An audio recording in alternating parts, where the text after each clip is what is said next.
Hoje eu vou falar de uma saga da história que se repete de tempo em tempos. Aí você vai me perguntar para mim, o que eu tenho a ver com isso?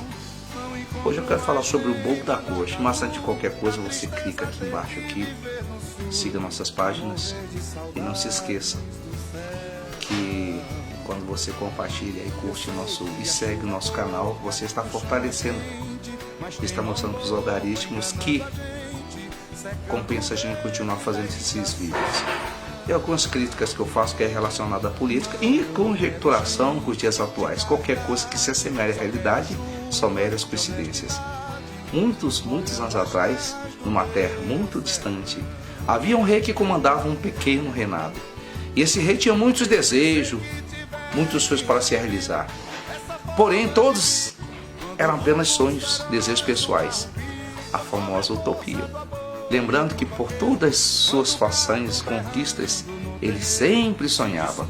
Mas esse rei, além de estar num reino muito pequeno, não tinha um exército para segui-lo. Afinal, as pessoas só seguem aquele que espera alguma coisa ou quem que tem algo para lhe oferecer. Passado esse muito tempo, esse rei começou a produzir alguns produtos de suma importância para a sociedade, como todo mundo.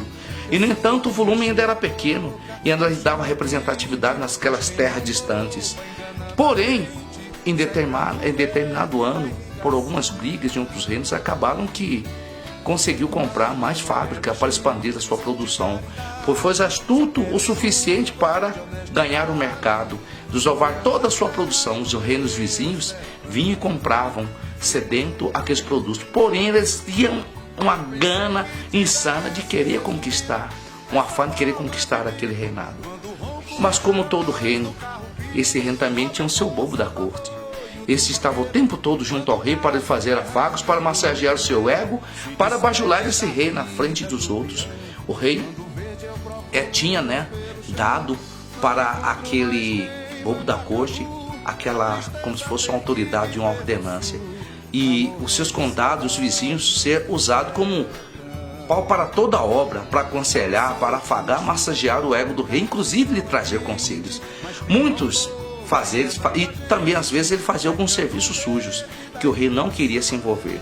O rei foi dando uma falsa sensação de autoridade e poder para o bobo da corte, e esse começou a se sentir empoderado, sentir-se maior que os que estavam naquele reinado, e começou a humilhar alguns que estavam do seu lado, alguns serviçais que estavam ali no reinado. Os plebeus sofriam muito na mão desse reino, desse bobo da corte. Ele começou a expulsar outras pessoas do reino, e muitas outras coisas mais aconteciam naquele reino onde havia muita usura, ganância, porém muita injustiça. E mal sabia esse bobo da corte que os bastidores ele era visto como um completo idiota. Não inspirava respeito, não inspirava inteligência, e apesar de tudo, ele era o homem do rei. Ele fazia aquelas manobras e era um completo bobalhão, seguidor do rei. A sua vida seguiu com muitos erros e acertos, porém o rei, incorporando os outros à sua volta, tomando corpo e forma, se tornando então importante, o rei estava então conseguindo aquilo que lhe era importante, através do processo midiático da massageação do seu ego, que estava cada vez mais e mais inflado, o poder de usufruir daquilo, e almejava que, ou seja, as bajulações dos falsos amigos traziam uma falsa sensação de segurança. Contudo, a vida tem um reviravoltas. O reino à sua volta entrara em guerra, em colapso, e o reino específico ainda era pequeno, não tinha expressividade. E muito foi obrigado a se ajoelhar por os imperadores maiores, onde eles foram buscar subsistência para continuar sobrevivendo. E no condado dos terceiros, como que a recompensa poderia ainda usar a coroa do rei. O sentimento sombrio começou a sufocar os habitantes daquele reinado, pois ninguém mais estava ciente do que poderia haver no futuro. Era muita insegurança, era muita falta de paz. As pessoas começaram a buscar os outros reinos para que pudessem morar, começaram a sair e levar as suas famílias, apenas carregando, e apenas o mesmo rei estava carregando apenas sua coroa, E o antigo rei não perdia pose perante os seus súditos, como um rei que lhe inspirava confiança. Certo dia, na calada da noite, esse rei saqueou os cofres do palácio e fugiu para bem distante. Deixou seus súditos para trás à deriva. E deixou também um bobo da corte.